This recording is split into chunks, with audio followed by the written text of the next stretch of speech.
After her brother found this defenseless baby bird, how she took it under her wing is heartwarming. Baby birds are ridiculously vulnerable. They can't see or feed themselves, for one thing, and their bodies don't even regulate their own heat. When a chick falls from its nest, then it's usually not a pretty sight. Thankfully, after one such incident, an expert wildlife conservationist knew exactly what to do. The event came to people's attention on February 26, 2014. This was when an Imgur user called DachsUndDachshund posted a beautiful story about a tiny baby bird that the poster's brother had found while out jogging. So what was the first thing that DachsUndDachshund did when presented with the little fledgling? Go back to the spot where it had been found to see if they could return it to its nest. It was actually still attached to part of its shell and some dried membranes. Clearly freshly hatched, we were unable to locate the nest in the group of trees above us, DachsUndDachshund wrote, so the OP decided to take the baby bird home. But DachsUndDachshund has an advantage over most people who might find themselves in such a situation. After all, the OP works in wildlife conservation and knows how to raise wild birds. DachsUndDachshund and the poster's brother assumed that the bird was female, though they couldn't tell one way or the other. Nevertheless, they named the bird Dumpling. Once back home, then the OP immediately put Dumpling in an egg incubator to keep her warm.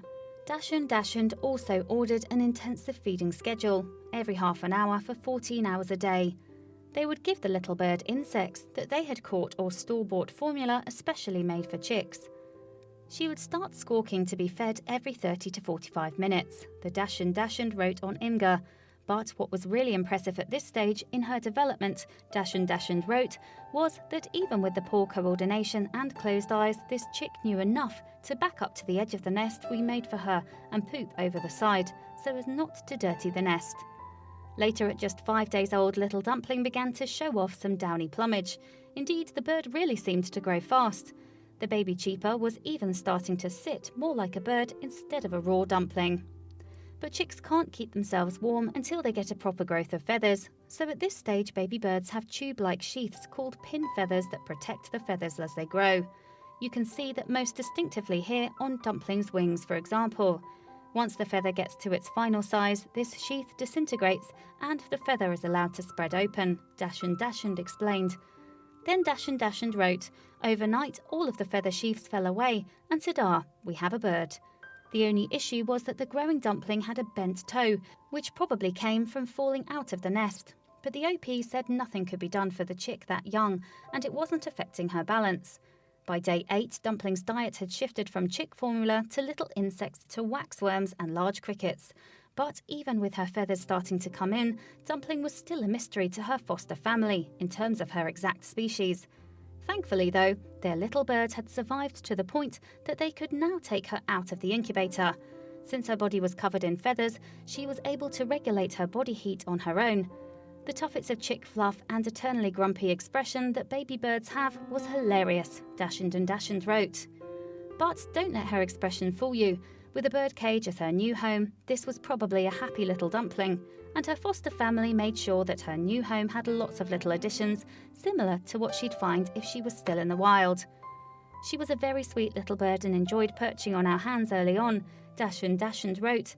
In fact, Dumpling made her first attempt at balancing on a perch at 11 days old. She sat there like a pro despite her bent toe, which didn't seem to give her any gripping problems at all. Indeed, it was her perching posture that helped identify Dumpling as a songbird. And now that their crooner was old enough, DachsUndDachshund and family didn't have to feed her by hand and would often leave mealworms and sprouts in her cage to help her practice her scavenging skills. They also gave their songbird freshly cut branches from species of non-toxic trees. Of course, their songbird needed some singing lessons too, so DachsUndDachshund wrote that on day 22, we started placing her cage out on the deck to get her exposed to the wind, the sun and other birds, the poster added. This was important for socialization and training. Other birds would come to the feeders and interact with her, and she could watch them and learn their songs. With their charge finally showing some adult plumage, Dumpling's foster family could narrow down her species. Although they weren't sure if she was a white-crowned sparrow or a chipping sparrow, in either case they knew Dumpling would be making a winter migration. Incidentally, white-crowned sparrows can stay awake for 2 weeks during migration, and biologists are looking into whether this natural ability in the birds can potentially help humans with alertness issues. But before even thinking about taking on the role of mama bird to a fallen hatchling, DachsUndDachshund stressed that it is truly a job for professionals. As they explained, this is not meant as a guide, but more to show you the amazing development and growth of songbirds. Wildlife rehabilitation should only be carried out by those licensed to do so.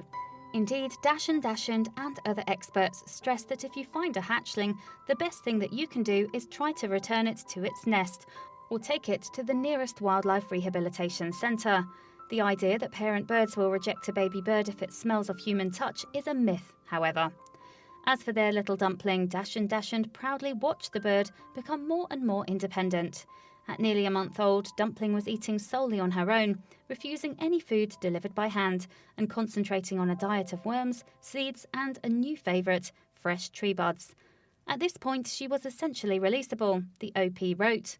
But to ensure her safety, Dumpling's carers wanted to wait. There are some expected storms rolling over in the next few days, so we decided to keep her for a few days longer, to give her the best chance, DachsUndDachshund wrote. Dumpling's lovely family eventually said goodbye to her on day 36 after the storms. We drove to a nearby nature preserve about a mile from where she was initially found, and where we knew there would be others of her kind. DachsUndDachshund said. Within seconds, Dumpling flitted out of her cage and vanished into the trees. She was lucky to have found 2 people who knew exactly how to raise a wild little bird. Please do not forget to share this video with your friends below.